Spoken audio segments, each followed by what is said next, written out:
looking back over the last 85 years that he has spent on this planet. What has mattered the most to Edmund White, one of our greatest living writers? What's mattered the most to him, it's not the books or his literary prizes or his relationships. It is specifically the sex. It's the kisses, it's the sucking, it's the fucking. I'm sorry, Mom, if you're listening. But by his estimates, he has had sex with over 3,000 people, the most meaningful of which are now documented in exquisite detail in his new book titled The Loves of My Life, a Sex Memoir. Edmund has written over 30 books, fiction, memoir, biographies, and it is not hyperbole to say that his work has helped pave the way for all the amazing gay fiction that we consume today. And this really began in 1982 with his autobiographical novel called A Boy's Own Story, which, in a shock to him and the industry, was a huge breakout hit. It was read by a mass audience in a way that almost no other novel about a gay person had been before. I had the real pleasure of going to interview Edmund at his apartment last week and talking about all of this, including his new book, which once again is called The Loves of My Life. So without further ado, I'm Jeffrey Masters, and this is LGBT Q&A with Edmund White.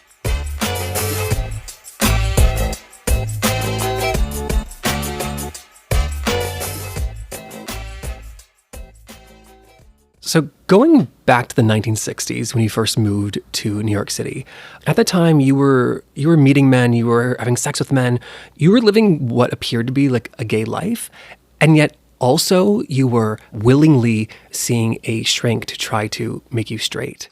And I worked for Time Life, and where I had to be closeted. Right, and so at that time, though, like, how were you thinking about like your sexuality? I wanted to be a writer, and that was before any of these tell-all biographies came out. I mean, we thought all the great writers were straight because we didn't know about the private life of somebody like Cheever, and I thought it would be a horrible handicap to be gay. I mean, we didn't even know about the sexuality of Proust, for instance. So you were thinking about all of these greats and saying, if I want to be that, I cannot be gay. Yeah, exactly. When did that change? Like, when did you stop seeing a therapist to try to make you straight? After Stonewall, I mean, people act as though historical moments like the Bastille Day don't actually have any influence, but they do. They're enormous turning points in people's thinking as well as their actions. And in my case, after Stonewall, I moved to Rome. I quit my job at Time Life, and I went to Rome and lived there for a year. And then when I came back, everything had changed in New York. There'd been no gay bars in New York except Julius's, and that was very strict. You couldn't touch anyone. There were all kinds of rules. And anyway, when I came back, my college lover, who is still one of my best friends, popped an acid under my tongue and took me on a kind of crazy tour of all the backroom bars and all the discos, all gay discos, which had been invented in the year I was away. This is like 1970? Yeah. And so that moment on acid kind of like was the switch in your mind? Well, then I went to a shrink, but he was a gay shrink, and Charles Silverstein, the man I wrote The Joy of Gay Sex with. But I think by going to a gay shrink, I was hoping to become a better adjusted homosexual rather than to go straight, which had always been my ambition before. Oh, so you specifically picked Charles Silverstein because you knew he was gay? Yes, he was the head of the Institute for Human something or other. Right. He's famous for making the speech before the American Psychiatric Board that right, for the reclassification of homosexuality. I interviewed Charles before, about a year before he died. Oh, good. Can I play you a clip from that? Because Sure. We talked about the joy of gay sex, which I wanted to ask you about. So this is Charles. As a matter of fact, when Ed and I first sat down to talk about the book, and we made a list of the entries, it was quite clear that a majority of the entries were not about sex. It was about community. And it was about relating to each other. While most people, think of all the dirty pictures, what we always thought our greatest contribution is trying to write something that we would have wanted when we were kids. And that would be something more than just sex. That would be about community. Yeah, so rather than writing about comfort in the original joy of sex, writes a great deal about bondage and about peeing on each other. I think it's called urolagnia. But we thought, well, gay people, whereas straight people are having sex with the opposite sex, and they have to discover everything about her or his taste and rhythms and expectations and romantic ideas and so on. They're really foreign to each other, men and women. But gay men know quite a bit about gay sex, and they know a lot about each other, and lesbians too. So, in other words, if you're dealing with the same sex, and often the same age, the same background, whatever, you don't have to write about sex so much, but you have to write about things like coming out to your family, coming out on the job, gays and religion, things like that, all those things that people worry about. And the two of you were on the same page about that from the beginning. Exactly. And so, I think that he told me that he asked you to co-write this book with him while you were his patient. That's right. And so you finally found this gay therapist that's working, but then you have to stop seeing him, right? Well, he said to me, you can either be my collaborator or you can be my patient, but you can't be both. So I was so broke that I chose collaborator. What did you learn from Charles writing this book with him? Well, I always said if I had written it by myself, it would be called The Tragedy of Gay Sex or something, because I have a very dark view of everything. And whereas he was very cuddly and warm, like, for instance, I hate cuddling. I can't bear to I hate that, and it gives me the willies. And he was very warm and loving, but didn't know much about cruising or sex or all the rituals of gay life because he'd come out very late. So you brought that to the table. I brought that to it, and he brought the warmth and the sweetness. In this new book, you write that, quote, I co-authored The Joy of Gay Sex and encouraged everyone else to be self-accepting, but I never was. You wrote that in the 70s. When did that acceptance come? I'm not sure it ever did. Really? No, I don't know. I think people of my generation are pretty damaged as far as coming out. We lived through the 50s, and even in the 60s, we had to be closeted at work. Our friends were, most of my friends were straight, and I had to make up imaginary girlfriends to tell them about. Rather than talking about the 6'3" blonde man, I had to talk about a tall, beautiful girl. Yeah. Which I think, by the way, is very good training for a novelist, because novelists have to know how to lie effectively. How to invent characters and invent situations. So this book came out in 1977. I think what's striking is that I think the assumption I make is that it would brand you as like a public gay person, and yet you also wanted to have this career as a novelist. I guess what I'm asking is did you ever consider not being publicly out? Yes. Well, I did and I didn't. I always believed in the truth. And I really had this idea that you should be honest and truthful, especially in writing. I kept thinking this book will ruin my career in the sense that my first novel had been praised by Nabokov, and who I'm sure thought I was straight. And Nocturnes for the King of Naples, which was my second book, was sold about 300 copies, and I don't think anybody it was a little gay, but not terribly gay, and it was very obscure. But anyway, I think writing The Joy of Gay Sex did help me reset my dials and be more honest. But people laughed at me for writing it at the time. I remember my old editor, Anne Friedgood, who had edited Forgetting Elena, when I told her I was writing, co-authoring The Joy of Gay Sex. She laughed and said, "Oh, that's perfect for you." Meaning she had already rejected my next novel, and it was obvious that I was going to be this hack writer. Oh, and this not serious novelist. Yeah. A couple years later, in 1982, you wrote A Boy's Own Story, which is loosely autobiographical.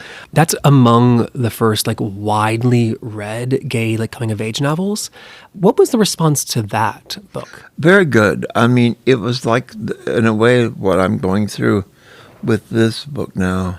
I mean, in other words, I was used to giving a reading to the same 9 elderly gays who were gathered in a bookshop, and suddenly I went to somebody's loft to give a reading, and there were hundreds of people, and I couldn't even get through them. They're all sitting on the steps, and I wasn't used to that.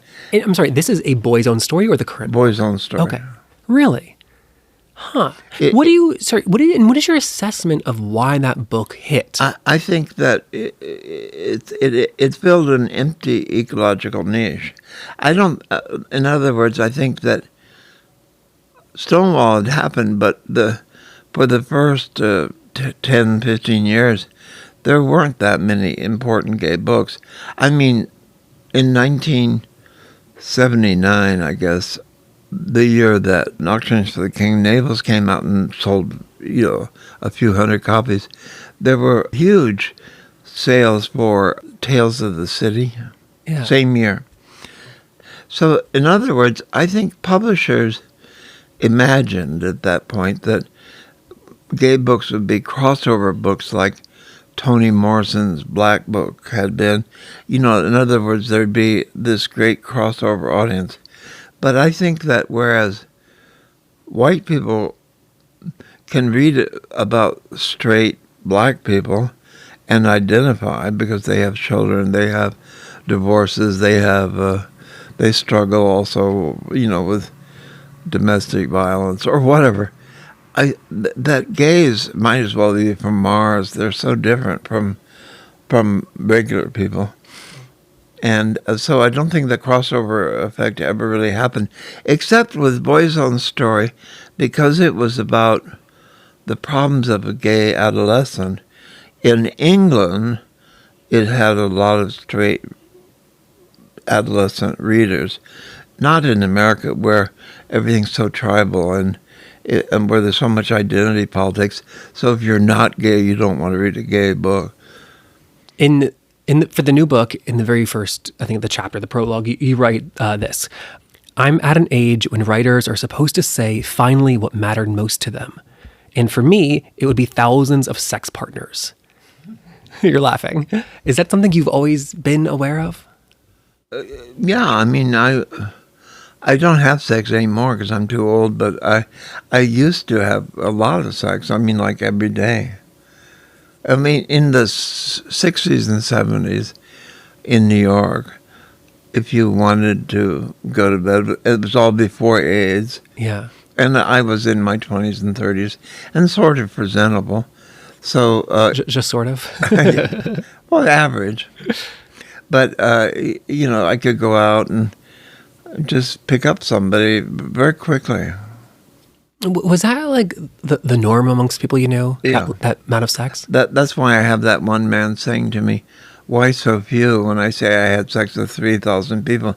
And he was a contemporary of mine who probably had 5,000. Most people did. I wasn't such a horn dog. How did you estimate that number, 3,000? I think, 3 a week for 20 years. I'm so bad at math, but I think that adds up. For that 3,000, what percentage of that was like good sex? I mean, some of it was like in the back of a truck, or in a warehouse at the foot of Christopher. I mean, so you might have 10 partners there, or at the baths you might have 10 partners, but they might come and go rather quickly. Not to say that I sometimes had really intense relationships at the baths, and even repeating ones. Like every time I would go to the baths, I would see the same hot guy who liked me as well, so we were compatible. So then I would get together with him again, but maybe never know his name. Yeah. I was asking about like good sex. Like, how do you define good sex? Or is it just like it's fulfilling? You get off. Like, how do you define that? Well, partly it's very passionate because you're hungry for the other person, and you find him very ideal, and he fulfills your fantasies.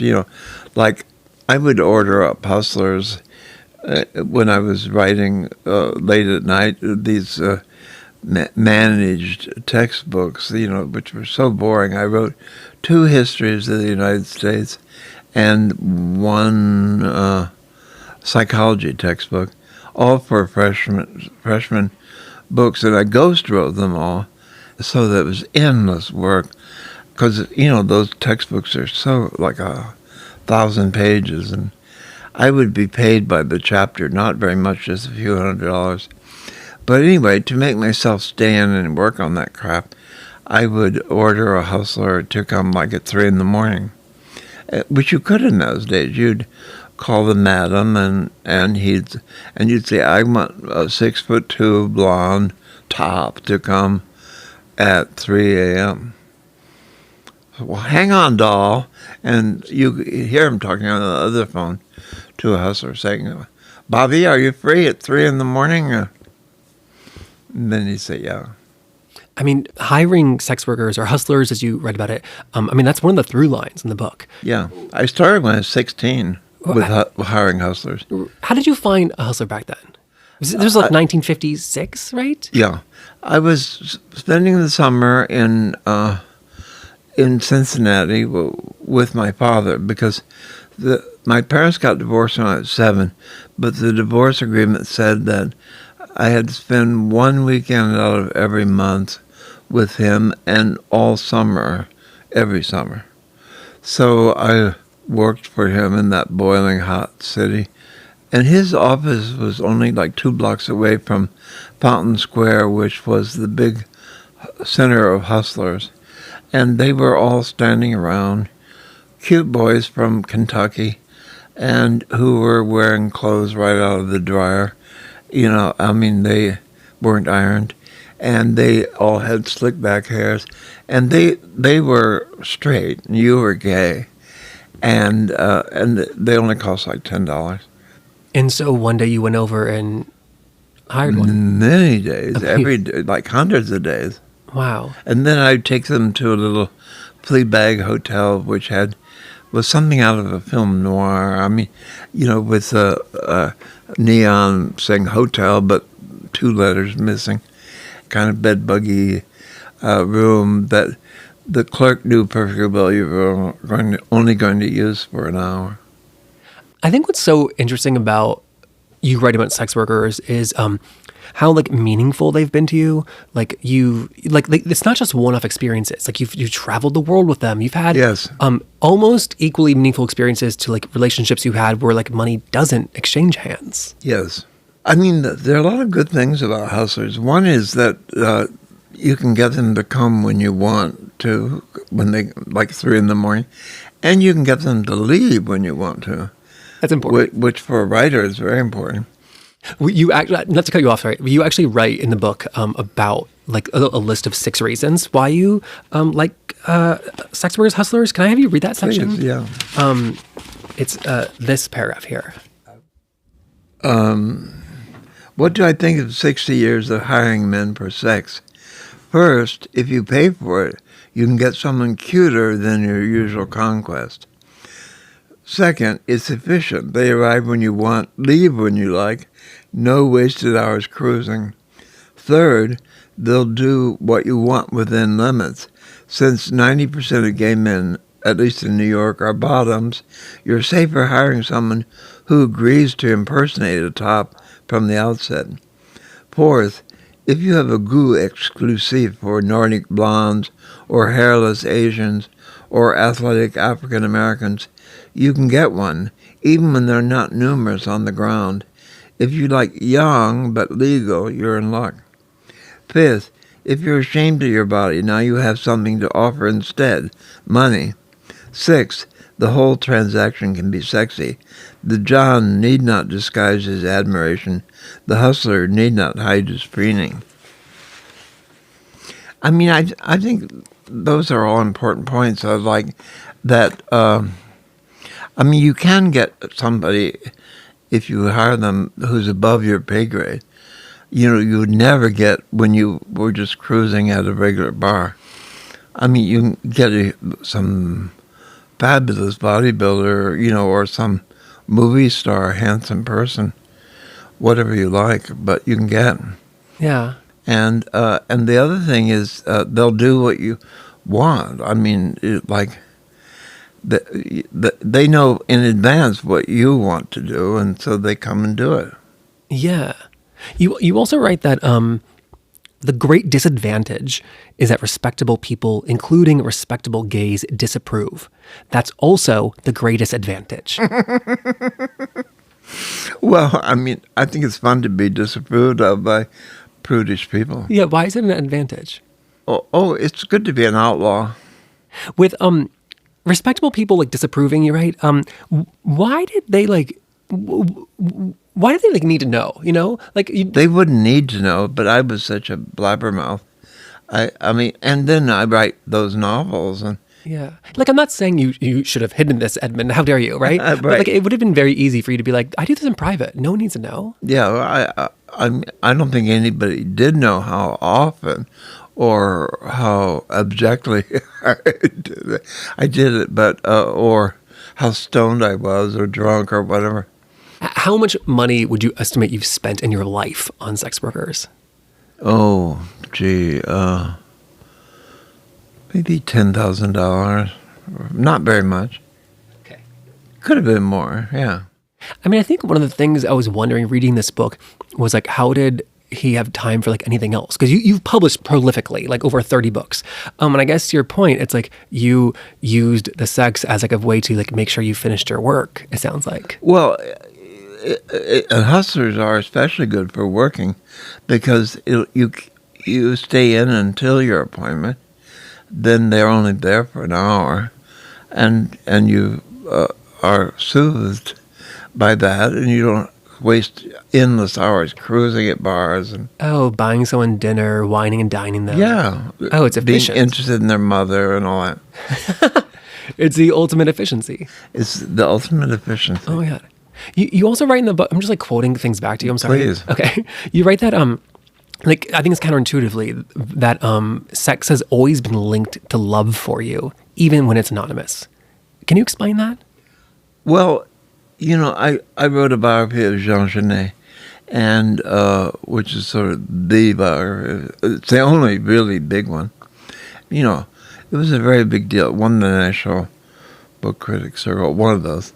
It took me 7 years to write, and it's like 800 pages long. But Genet once said that he never had sex in its pure state, meaning he always had some affection for the person. It wasn't just sex. It was always some kind of affection. And I think that's always been true for me, too. Yeah. In the new book, you write about the all caps great love of my life that you say is a man named Jim Ruddy. Yeah. And that stands out because you didn't, like date in a traditional sense. It was almost primarily pining. Yeah. So why is that, like framed in your mind as like the one great love? It lasted like 10 years, and it went on. And he was probably the most ideal person I ever dated. I mean, he was a PhD in comp literature. He was a major athlete, swimmer, and very beautiful, and a top. And someplace or other, I say I've always been such an idolater of beauty that somebody could be bleeding out on the sidewalk in front of me, and I'd say, "Oh, gee, that guy has the greatest head of hair." I've always been blinded by beauty. I mean, I don't see what if a beautiful person has actual problems, and they often do, I don't see them because I'm so stunned by their beauty. And Jim, is he alive still? No. No. Did he ever know, like, Oh, yeah. what you meant to him? He read The Beautiful Room is Empty, which is all about him. What was his reaction? I only heard from his lover that after he died, the lover contacted me and said that Jim had died of AIDS, but that he had lived long enough to read my book, and he liked it. Is it like hard to like write something like that? I guess what I'm saying is like in the book, like your husband is like not very present. A couple of like fleeting things. Is it hard for him to hear that? Like this? No, like, really? No. From the very beginning, we always had a very open relationship, but I always had that with everybody. I mean, I never pretended to be faithful. I mean, I was faithful sometimes at the first year when I was really intensely in love, because I didn't want to have sex with anybody else. But I certainly would never have submitted to the rules of relationship that you had to be faithful. Mind you, all these affairs that I write about in the book, most of them were pre-AIDS, so people weren't so obsessed about safe sex and fidelity. Yeah, I guess I'm thinking more broadly, like not just sex or monogamy. Like, were you scared he would read this and say like, where am I? He has a live-in lover who lives here with him. Okay. I mean, we're very free. Yeah. We're bohemians. Yeah. You mentioned the AIDS crisis. How did AIDS and like learning that you were living with HIV, how did that like change your personal experience to sex? Well, at first it just completely depressed me because everybody assumed you'd be dead within 2 years. And I had a lover, and we had gone together to be diagnosed. He was Swiss, and he lived in Zurich, and I would fly from Paris to Zurich like every other weekend, or he would come every other weekend to Paris. But anyway, his previous lover had died of AIDS, and so he was kind of scared. He was like somebody who'd put on 2 condoms. We went to the Swiss doctor in the hospital, and then we had to wait a month because the blood had to be sent to America to be analyzed. Oh, wow. They didn't know how to do it yet. This was very early on, like 84. So early on for Europe. So anyway, then they wouldn't give us the results over the phone. You had to go back to the hospital. And this horrible doctor, who was very handsome and had on $700 shoes, pointed his shoe at me and said, "You're positive." And then he pointed his shoe to my partner and said, "You're negative." And that was it. No counseling, no nothing. Oh, okay. So then I left there, and my Swiss lover and I had already made plans to go to Vienna for the weekend just for fun. And so we went to Vienna, and I kept getting up and crying, going to the end of this long hall to the bathroom and crying there, but not wanting to disturb him. But he did finally figure out that I was crying and that I was in the bathroom. I just said, well, I'm a good enough novelist to know that you'll be very sweet about all this for like a year and then you'll break up with me. And that's just what happened. And so I was crying not because I was going to die, but because we would have to break up. But did it change your like relationship to sex and and just like the number of amount of sex you were having? Mm-hmm. Okay. When did that come back? Well, I lived in Paris, and I think for 16 years? 16 years, yeah. And I would go to the sauna all the time there, but I would try to have safe sex there. I mean, I think everybody did in those years. And then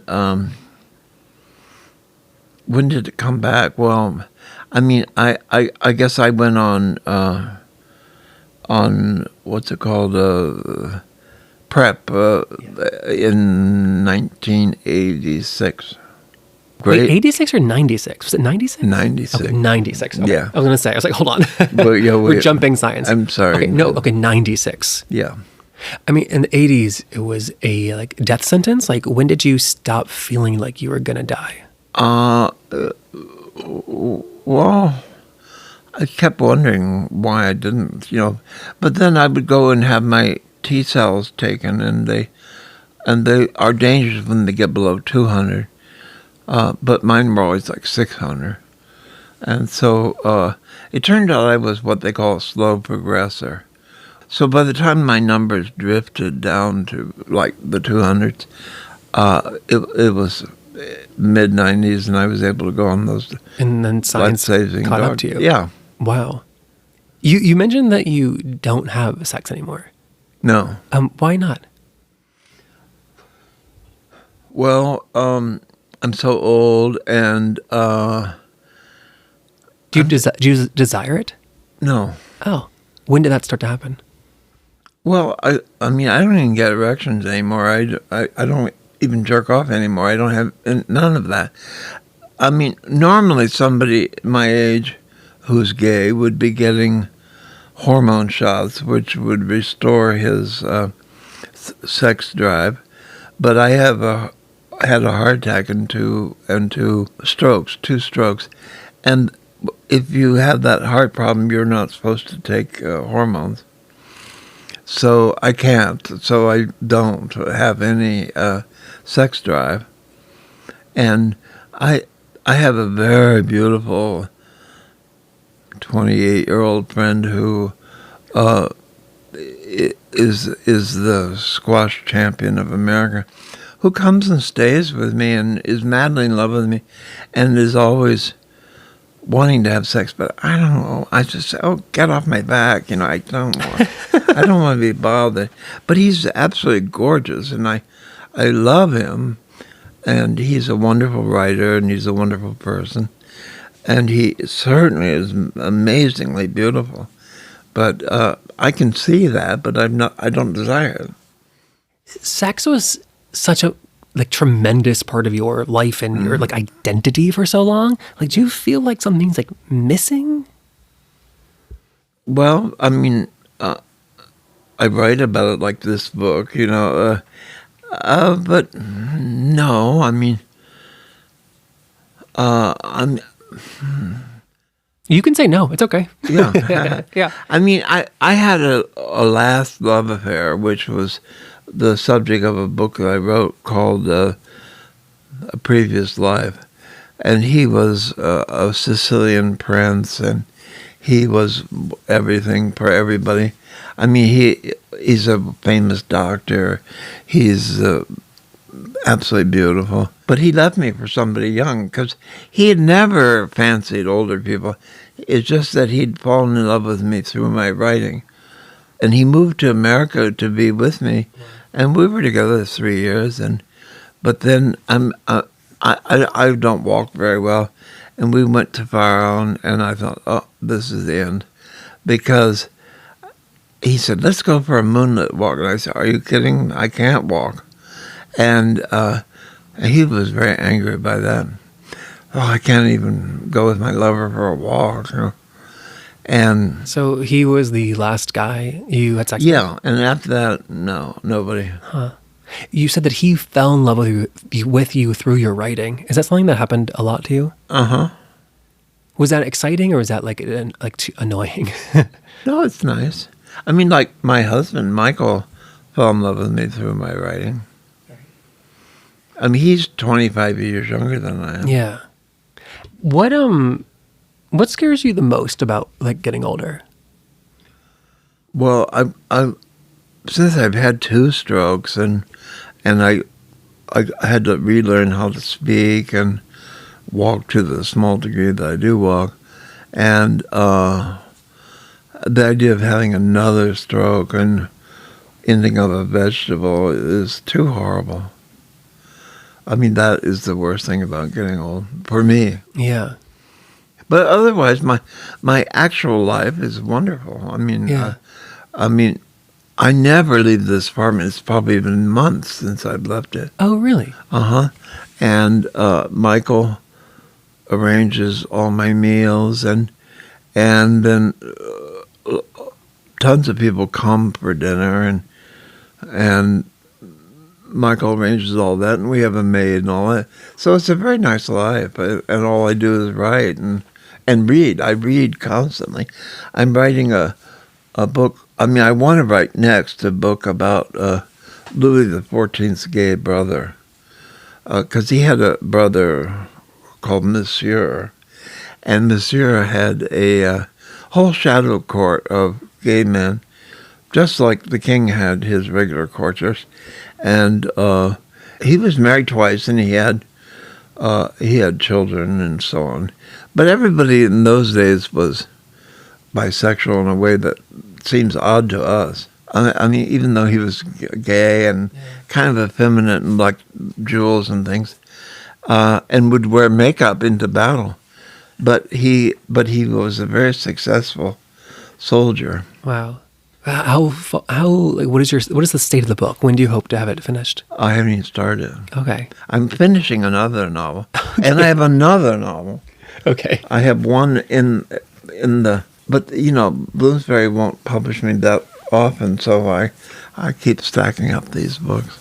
So they'll be posthumous, I guess. I was like, yeah, not to predict your death, but like, will there be novels that continue to come out after you die? Yeah, probably, yeah. And that's the goal. Yeah, why not?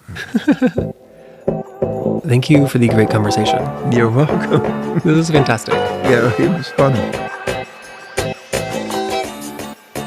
And that is Edmund White. His new book is called The Loves of My Life. And then that other voice you heard in the beginning of the interview was from Dr. Charles Silverstein. That was Edmund's co-author of The Joy of Gay Sex. Charles was a member of the early gay rights organization Gay Activist Alliance and is best remembered today for making the presentation before the American Psychiatric Association in 1973. That presentation led to the removal of homosexuality from the official list of mental illnesses. What Frank and his group wanted to do was knock on the door of society and say, let us in. Oh, please let us in. What the radical movement in the early 70s did was not to say that we want to knock on the door. We wanted to fucking break it down and march through and tell society, we're changing you, you're going to change, and you better live with it. If you want to listen to that full interview with Charles, there's a link to that in our show notes.